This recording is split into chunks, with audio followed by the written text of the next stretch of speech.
ప్రతి అక్షరం ప్రజల పక్షం. HR9 న్యూస్ టీవీకి స్వాగతం, సుస్వాగతం.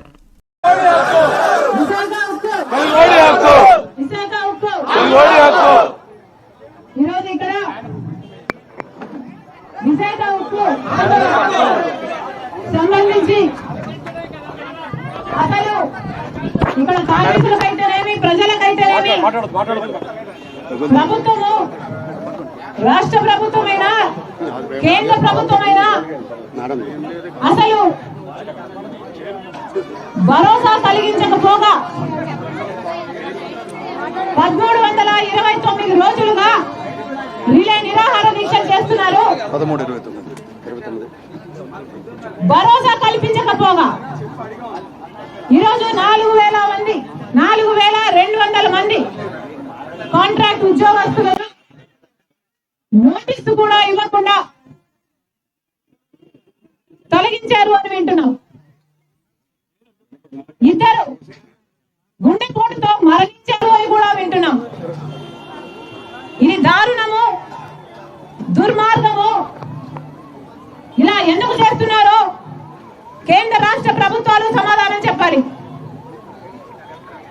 ఏది అడిగినా కేంద్ర ప్రభుత్వం చేస్తుంది, కేంద్ర ప్రభుత్వం చేస్తుంది అని చెప్తున్నారు. మరి కేంద్ర ప్రభుత్వంతో పొత్తు పెట్టుకున్న ముఖ్యమంత్రి గారికి ఏ సంబంధం లేదా?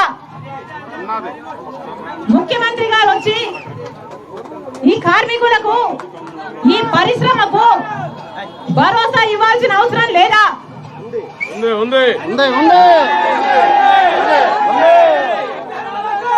రాజశేఖర రెడ్డి గారు ముఖ్యమంత్రిగా ఉన్న రోజుల్లో మన ఆంధ్ర రాష్ట్రానికే, ఉమ్మడి ఆంధ్ర రాష్ట్రానికే విశాఖ ఉక్కు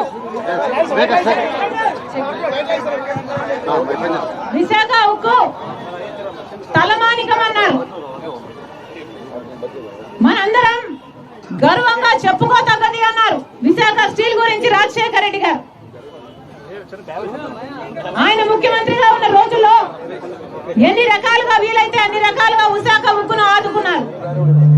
ఆ రోజుల్లో 3 మిలియన్ టన్నులు ప్రొడ్యూస్ చేసే ప్లాంట్ అయితే 7 మిలియన్ టన్స్ వరకు ఇది ఉత్పత్తి చేసేటట్టు రాజశేఖర రెడ్డి గారు ప్రోత్సహించారు. అంతేకాదు 20 మిలియన్ టన్నుల యూనిట్ గా దీన్ని తయారు చేయాలి అన్న బ్లూ ప్రింట్ కూడా రాజశేఖర రెడ్డి గారు తయారు చేశారు. ఒక క్యాప్టివ్ మైన్ సొంతంగా విశాఖ స్టీల్ ఉండాలి అని రాజశేఖర రెడ్డి గారు ఆ రోజుల్లో అనంతపురం జిల్లాలో ఒక క్యాప్టివ్ మైన్ ఏర్పాటు చేస్తూ ట్రైపార్టీ అగ్రిమెంట్ కూడా చేశారు. కానీ దురదృష్టంగా ఆయన వెళ్లిపోయారు. ఆ తర్వాత వచ్చిన ప్రభుత్వాలలో ముఖ్యమంత్రుల్లో ఒక్కరంటే ఒక్కరైనా మళ్ళీ విశాఖ స్టీల్ గురించి ఆలోచన చేశారా? చంద్రబాబు గారు చేయలేదు, జగన్మోహన్ రెడ్డి గారు చేయలేదు. ఇప్పుడు మళ్ళీ ముఖ్యమంత్రి చంద్రబాబు గారు ఉన్నారు. ఈయన కూడా మళ్ళీ దీన్ని మోసం చేసే ప్రయత్నమే చేస్తున్నారు. ఇది సెంటిమెంట్ తో కూడిన ప్లాంట్. మేము పోగొట్టుకోము, ప్రైవేటైజ్ చేయము అని చంద్రబాబు గారు ఒక పక్క చెప్తూనే ఉన్నారు. ఇంకో పక్క 4000 మంది ఉద్యోగాలు పీకేశారు. ఎలా అర్థం చేసుకోవాలి దీన్ని?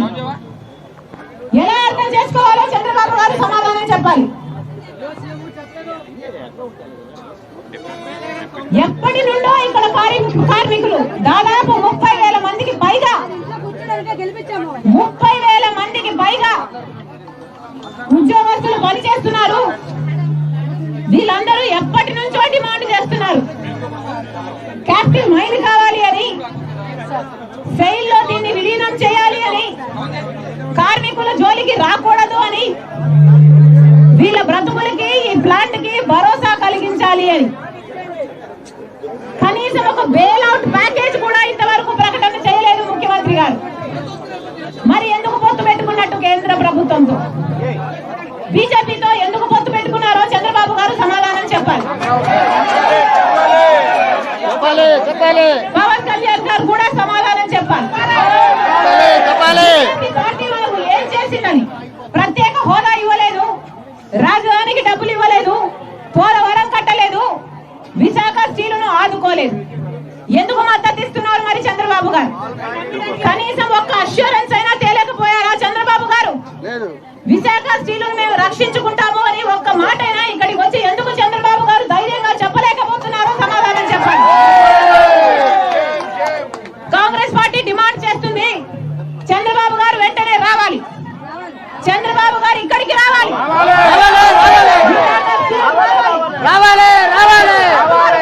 పవన్ కళ్యాణ్ గారు రావాలి, ఇక్కడికి వచ్చి ఇక్కడ కార్మికులకు భరోసా ఇవ్వాలి. 4200 మందిని మళ్ళీ ఉద్యోగాలలో చేర్చుకోవాలి. 14,000 మంది కాంట్రాక్ట్ ఉద్యోగస్తులు మళ్ళీ పర్మనెంట్ చేయాలి. విశాఖ స్టీల్ ప్రైవేటైజ్ చేయనీయము అని హామీ ఇవ్వాలి. రైల్లో విలీనం చేస్తాము అని హామీ ఇవ్వాలి. క్యాప్టివ్ మైన్ వెంటనే ఏర్పాటు చేయాలి. విశాఖ స్టీల్ కానీ ఈ కార్మికులు కానీ ఏ లోటు ఉండదు, ఏ డోకా ఉండదు అని హామీ ఇచ్చిన తర్వాతనే చంద్రబాబు గారు ఇక్కడ నుంచి బయలుదేరి వెళ్ళాలి. కాంగ్రెస్ పార్టీ హెచ్చరిస్తుంది ఈ రోజు చంద్రబాబు గారి ప్రభుత్వాన్ని, మీకు 48 గంటలు టైం ఇస్తున్నాం. టైం దాదాపు 1 గంట కావస్తుంది. టైం దాదాపు 1 గంట కావస్తుంది. ఈ రోజు 2వ తేదీ, 4వ తేదీన 1 గంట లోపు ఈ 4200 మందికి మళ్ళీ ఉద్యోగాలు ఇస్తున్నాము అని మీరు చెప్పకపోతే, ఇన్ రైటింగ్ మీరు చెప్పకపోతే, వాళ్లకు భరోసా కల్పించకపోతే రాజశేఖర్ రెడ్డి బిడ్డ కాంగ్రెస్ పార్టీ అధ్యక్షురాలు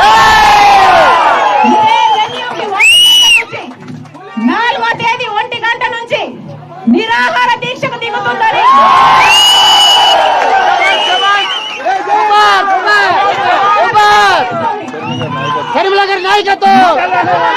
నాయకత్వం 4200 మందిని మళ్ళీ ఉద్యోగాలలోకి తీసుకుంటున్నాము అని హామీ ఇవ్వాలి చంద్రబాబు గారు. వాళ్ళకు రైటింగ్ వాళ్ళ చేతుల్లో పేపర్ ముక్క పెట్టాలి చంద్రబాబు గారు. పెట్టని నేపథ్యంలో 4వ తేదీ 1 గంట నుంచి షర్మిలారెడ్డి ఇక్కడ నిరాహార దీక్ష చేస్తారు.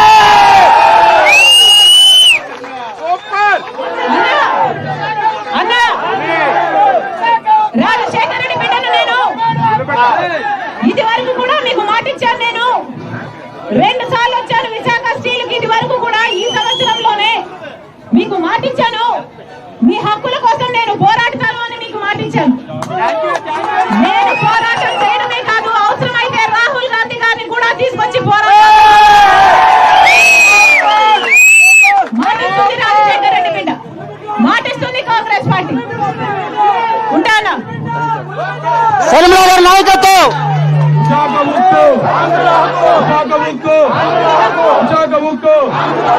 గతంలో సర్లా మేడం గారు మన తెలంగాణ ముఖ్యమంత్రి తీసుకొస్తామని చెప్పారు, తీసుకొచ్చారు.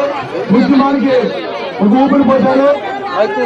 మళ్ళా ఇప్పుడు మొన్న పొద్దున్న కాంట్రాక్ట్ చేసినప్పుడు మేము వస్తున్నామని చెప్పి చెప్పారు. అదే పని మీరు 4 గంటలకి వస్తామని చెప్పినప్పటికీ షెడ్యూల్ ప్రకారం 4 గంటలు రావాలి. కానీ చాలా మంది రోడ్ల మీద ఉన్న ఉద్దేశంతో 4 గంటల 12 గంటలుగా మనం వచ్చారు. వారికి ధన్యవాదాలు తెలియజేస్తున్నాం. సార్ గురుగారు కొంచెం సైడ్ జరగండి. సైడ్ ఈరోజు మా ప్రీతమ నాయకురాలు ఆంధ్రప్రదేశ్ రాష్ట్ర అధ్యక్షురాలైనటువంటి శర్మారెడ్డి గారు మన స్టీల్ ప్లాంట్కి వచ్చి మనకి ఈ రోజు ఇంత భరోసా ఇచ్చారు. ఇటువంటి భరోసా ఎంతవరకు వచ్చిన నాయకులు ఎవరూ కూడా ఇవ్వలేదు. భరోసా ఇచ్చారు కాబట్టి ఆయనకి కాంగ్రెస్ పార్టీ తరఫు నుంచి, గాజువాక కాంగ్రెస్ పార్టీ తరఫు నుంచి, అలాగే కోట ఐఎన్టీసీ కూడా ప్రత్యేకమైన ధన్యవాదాలు తెలియజేస్తున్నాం. మేడం నా పేరు జగపతులు ముచ్చారు. మేడం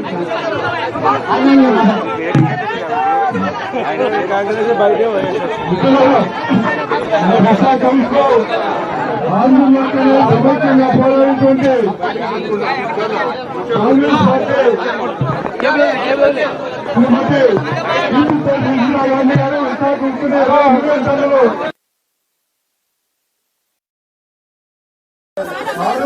ఈ రోజు వరకు కూడా విశాఖించుకునే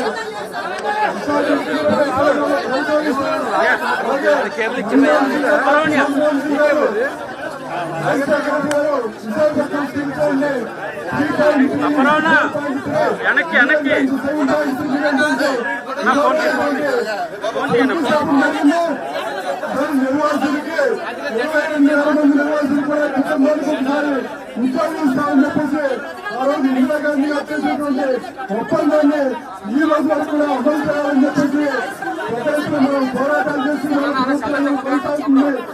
బీజేపీ గవర్నమెంట్ ఏదైతుందో వారి యొక్క విధానాన్ని మార్చుకుని తెలుగు నాయకత్వం అంటే అవసరమైతే రాష్ట్రంలో ఉన్నటువంటి తెలుగు ప్రజలందరూ కూడా మీకు అభినందన తెలియజేస్తూ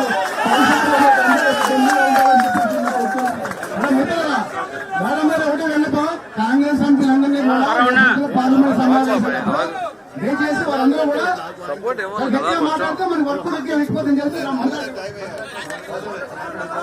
మేడం గారు మాట్లాడుతున్నారు. అందరికీ నమస్తే. కొంచెం ముందుకు 5 నిమిషాలు శాలరీ అవ్వట్లేదు. మా పిల్లల్ని స్కూల్ గురుగారు కొంచెం సైడ్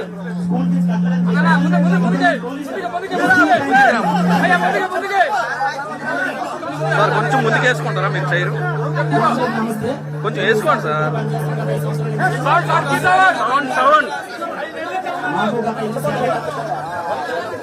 మాకు ఒక 5 నిమిషాలు శాలరీ అవ్వట్లేదు మేడం.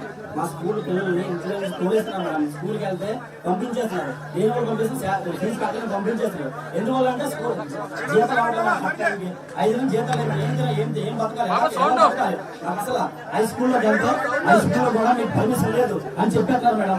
దీని పరిస్థితి అసలు మరి గవర్నమెంట్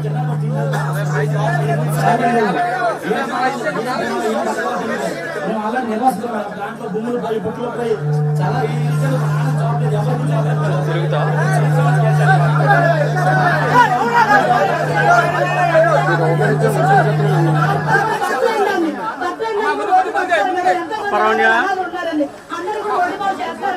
మీరు స్థాపించుకుని ప్లాన్ జరిగింది. మా రక్తం చిందించుకుని మా ప్లాన్ లో మా భూములు ఇచ్చుకుని స్థాపించుకోవాలండి.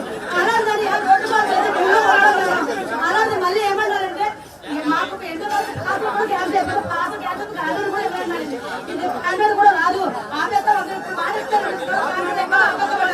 అది కూడా మాకు పురోగతి చేయమని మేము కోరుకుంటాం మేడం. మా జీతాలు మాకు ఇచ్చి మమ్మల్ని మాత్రం బ్యాంక్ లో బయట చేయండి మేడం. మాకు సహాయం చేయండి చాలు.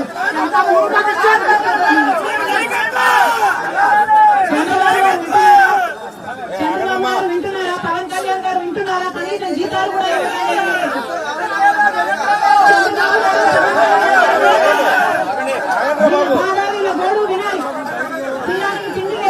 స్కూల్ పంపించుకోవడానికి కూడా డబ్బులు ఏమన్నా స్కూళ్ళలో నుంచి కూడా వెళ్ళబోతున్నాడు. మా పరిస్థితి ఏమిటి అని అడుగుతున్నారు. 5 నెలలు బట్టి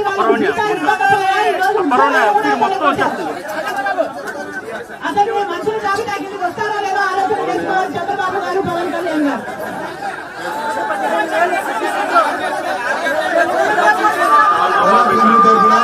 హృదయపూర్వకంగా చంద్రారెడ్డిగా ధన్యవాదాలు తెలియజేస్తున్నాం. కానీ పిసిసి అధ్యక్షులుగా స్పందించి ప్రభుత్వం కానీ అదే రాకపోతే 4వ తేదీ 1 గంట నుంచి ఇదే శిబిరాన్ని అవసరం అడ్మినిస్ట్రేటివ్ దగ్గర పెద్ద కార్యక్రమం చేపట్టడానికి కూడా పోరాట కమిటీ సిద్ధమవుతుంది. ఆవిడందరినీ కూడా ఒక మంచి స్ఫూర్తినిచ్చి ఉద్యమానికి గతంలో కూడా ఢిల్లీ రావడం జరిగింది. అలాగే మన ఉత్తరం ఏదైతే కృష్ణా కౌన్సిల్ కూడా పెద్ద ఎత్తున సమావేశం ఏర్పాటు చేసి ఆవిడ మనందరికీ మద్దతు పలికారు. మన గాంధీ జయంతి నాడు ప్రత్యేకించి శ్రమ తీసుకొని మన ఉద్యమాన్ని మరొకసారి ఇచ్చిన హామీ మేరకు మనతో పాటు కలిసి పయనిస్తామని చెప్పినందుకు హృదయపూర్వక ధన్యవాదాలు తెలియజేస్తూ ఆమె రాకపోతే తప్పనిసరిగా కేంద్రంలో ఉన్న ఎన్డీఏ ప్రభుత్వం కలుగుతుంది. రాహుల్ గాంధీ గారి చేత మిగతా ఎంపీల చేత కూడా పార్లమెంట్ లో కానీ వారి చేత కూడా వాయిస్ వినిపించాలని, అవసరమైతే రాహుల్ గాంధీ గారిని ఇక్కడ తీసుకొస్తానని చెప్పారు. గతం హుజూర్ టైంలో రాహుల్ గాంధీ గారు ఇదే ప్రయాణానికి వచ్చారు. ఇప్పుడు మీ సారథ్యంలో విశాఖ పరిరక్షణ కోసం తీసుకురావడం ఎంతైనా మీరు ప్రయత్నం చేయడం ఎంతైనా మంచిది. దానికి తగ్గట్టుగా మా సహకారం కూడా ఎప్పుడు ఉంటుందని కాంగ్రెస్ పార్టీ ఇందిరాగాంధీ గారు దీనికి శంకుస్థాపన చేశారు.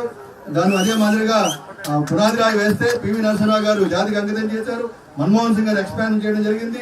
ఇటువంటి కంపెనీకి కాంగ్రెస్ పార్టీకి అనుబంధం ఉంది. ఆ అనుబంధాన్ని మర్చిపోకుండా మీరు ఎప్పటికప్పుడు గుర్తు చేస్తూ పెద్ద రాజశేఖర రెడ్డి గారు మా అందరికి కూడా పెద్దలు గురువర్యులు ఆయన నేతృత్వంలో విశాఖపట్నం స్టీల్ ప్లాంట్ ప్రతిపత్తి కావాలని, విశాఖపట్నం స్టీల్ ప్లాంట్ ఎన్ఎండిసిలో కానీ స్టైల్లో కానీ విలీనం చేయాలని కోరడమే కాకుండా ఈ కంపెనీకి మైన్స్ కావాలని, నిర్వాసితులకు 50% ఉద్యోగాలు తీసుకురావడంలో ఆ మహానుభావుడు చేసిన కృషి ఎప్పుడు కూడా మర్చిపోలేం. కాబట్టి వచ్చి ఒక ఉద్యమానికి ఒక కొత్త పందా ఇచ్చినందుకు హృదయపూర్వకంగా మీకు ధన్యవాదాలు తెలియజేస్తూ ముగించాను.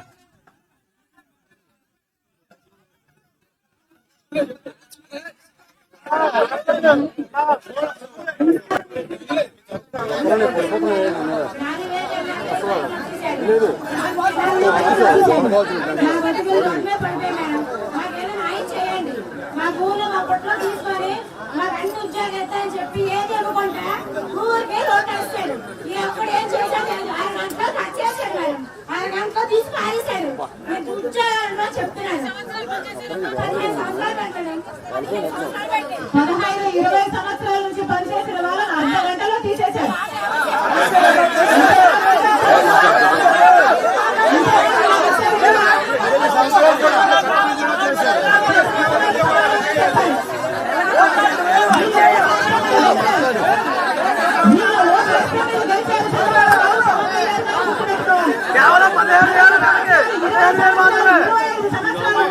ఉద్యోగాలు చేసిన వాళ్ళకు పర్మనెంట్ చేయకపోగా 5 నెలలుగా జీతాలు ఇవ్వకపోగా అర్ధ గంటలో తీసేశారంటే వాళ్ళు ఆవేదన వెళ్తున్నారు.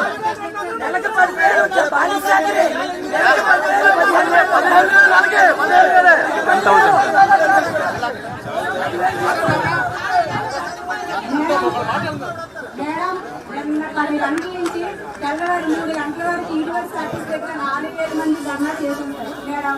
సార్లు ఎవరు బయటికి రాకుండా గేటికి తాళాలేసి అందరూ ఉన్నాం మేడం. ఏ పరిష్కారం రాలేదు మేడం. అన్నిటి మీరు పరిష్కారం చెప్తే ఇక్కడి నుంచి వెళ్ళాలి. కడుపు కాల్చారు, ఓట్లేసుకున్న వారికి ఒకరు మాట్లాడారు, కడుపు కాల్చారు.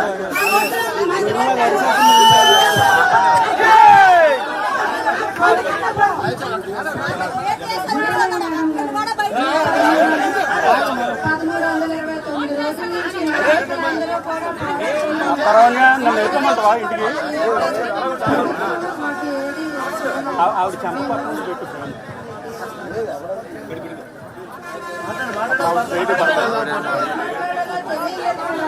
ఎందుకంటే సడన్ గా 4025 కుటుంబాలు బయటకు పడ్డాయి మేడం. 4000 మొత్తం.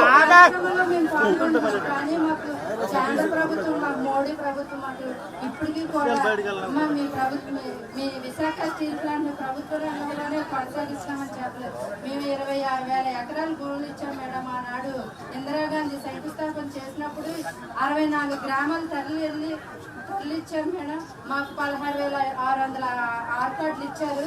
ఇంకా 8,500 ఆర్కార్డులు అలాగే ఉండిపోయాయి. అయినప్పటికీ కూడా మాకు కాకపోయినా, మా పిల్లలకు కాకపోయినా, మా మనవలకైనా ఉద్యోగాలు వస్తాయని మేము అలాగే ఎదురు చూస్తున్నాం. ఎందుకంటే మా ఆర్కార్డులు ఇంకా అలాగే ఉన్నాయి. మా విశాఖ స్టీల్ ప్లాంట్ ప్రభుత్వ రంగంలో ఉంటేనే కదా మేడం మేము బతుకుతాం. కూలి పనులు కూడా చేస్తున్నప్పటికీ ఇప్పుడు ఉద్యోగాలు లేకపోతే పోయే కూలి పని అయినా చేసుకుని బతుకుతామంటే ఇప్పుడు ఈ వీధులను మమ్మల్ని ఇలా తిప్పి మా బాధలు ఇలా చేస్తున్నారు మేడం. మా పిల్లలు మేము ఎలా చదివించుకోవాలి మేడం మా పిల్లల్ని? ఇప్పటికీ కూడా మేము దీని మీదే బతుకుతున్నాం మేడం.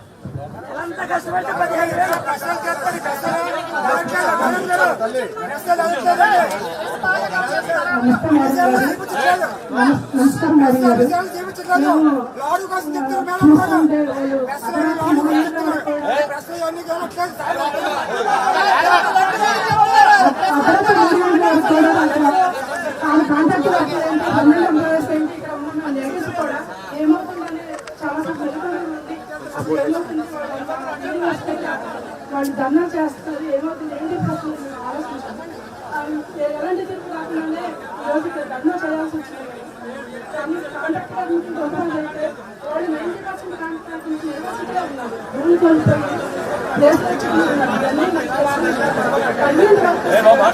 ఈరోజు రిటైర్మెంట్ అంటున్నప్పుడు పిల్లల సౌకర్యం మధ్యలో ఉన్నాయి.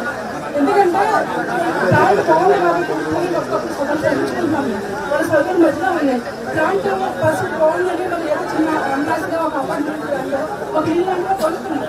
ఈరోజు జీతం ఈఎంఐ కట్టుకోలేదు, ఏమున్నా కూడా ప్రభుత్వం వచ్చినాక కెమెరాలు ఉన్నాయి, ఆపోజిట్ కెమెరాలు. ఏంటంటే ఫస్ట్ వాళ్ళు తీసుకొచ్చినా కూడా ఫస్ట్ పెట్టి మహిళలు పెరగాలి, మేము పిల్లల్ని చదివించుకోవాలి, ఇలాంటి పరిస్థితుల్లో మాకు సరైన న్యాయం జరగాలి. అత్యధికంగా ఇక్కడ మేము ఎమ్మెల్యేలు గెలిపించాలి, ఎందుకంటే ప్రభుత్వం ఏంటంటే ఆశ వాళ్ళు మాకు అలాంటి హామీ ఇచ్చారు. ఈరోజు ఏదైనా చెప్తున్నాం మనం, ఎందుకంటే ఇలాంటి పరిస్థితుల గురించి ఆలోచించే నాయకులు ఎవరూ లేదు. మాకు తక్షణం న్యాయం జరగాలి. మహిళా సంఘంగా మేము ప్రతి పోరాటంలో మేము పాల్గొంటున్నాం, అలాగే భవిష్యత్తు దశ పోరాటంలో కూడా మాకు పార్టిసిపేషన్ ఉంటుంది. మాకు అదే న్యాయం జరగాలి. మేడం గారు ప్రారంభం చెప్పారు. ఇప్పుడు మీటింగ్ స్టార్ట్ అయింది. ఒక్క నిమిషం, మీటింగ్ స్టార్ట్ అయింది. లేబర్ డిపార్ట్మెంట్ కి ఉత్తరం పెట్టుకుంటే మన సమస్య ఉందని, ఎప్పుడైనా ఆ సమస్యని ఆ లేబర్ డిపార్ట్మెంట్ ఉత్తరం పెట్టుకున్న తర్వాత 3 రోజులకు 5 రోజులకు 6 రోజులకు మీటింగ్ పిలుస్తారు. నిన్న మీటింగ్ స్టార్ట్ అయింది, గొడవ స్టార్ట్ అయింది. లోపల టీవీలో స్క్రోలింగ్ వేస్తా ఉన్నారు, గొడవ నడుస్తా ఉన్నారు, 2 మంది బందీలుగా ఉన్నారు అక్కడ. ఈ లోపల ఆగ మేఘాల నారాజీ గారు అక్టోబర్ 2 పబ్లిక్ హాలిడే దేశవ్యాప్తంగా ఈ రోజు మీటింగ్ పిలిచారంటే కేవలం ఈ పోరాటం మాత్రమే. అయితే అక్కడ చర్చలు నడుస్తా ఉన్నాయి. నిన్న మేడం గారు చెప్పినట్టుగా రిటర్న్ గా మరో గంట గడిలో రావాలి. రాకపోతే ఆవిడ చెప్పినట్టుగా 4వ తారీఖు 1 గంట కూర్చుంటే వేలాది మంది ప్రభుత్వాలకు కూడా సమస్యలు వస్తాయి. ప్రభుత్వాల సమస్యలు తెచ్చుకోవద్దు. కాబట్టి ఇది ప్రజాప్రాణాన్ని కాపాడాలని బాధ్యత రాష్ట్ర ముఖ్యమంత్రి గారు తీసుకోవాలని చెప్పేసి డిమాండ్ చేస్తూ మాట్లాడుతున్నారు.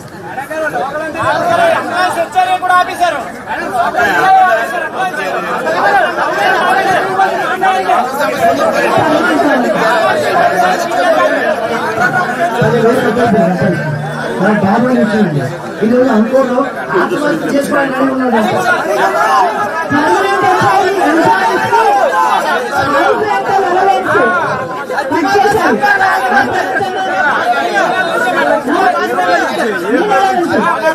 చంద్రబాబు గారి ఓట్లు ఎందుకు వేసినట్టు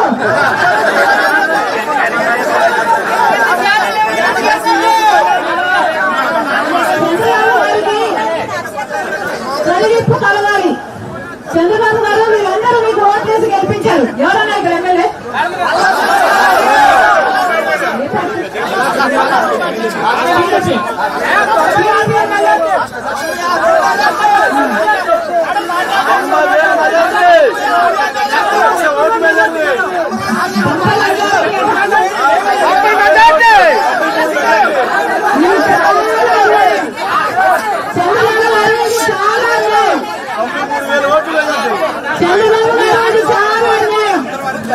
ఇక్కడ ప్రజలు మిమ్మల్ని నెత్తర పెట్టుకున్నారు.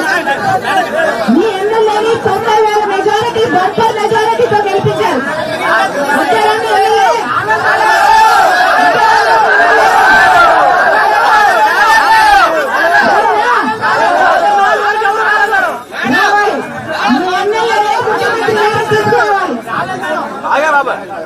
రావాలి, మీ ఎమ్మెల్యే రావాలి, ముఖ్యమంత్రి గారు తీసుకురావాలి.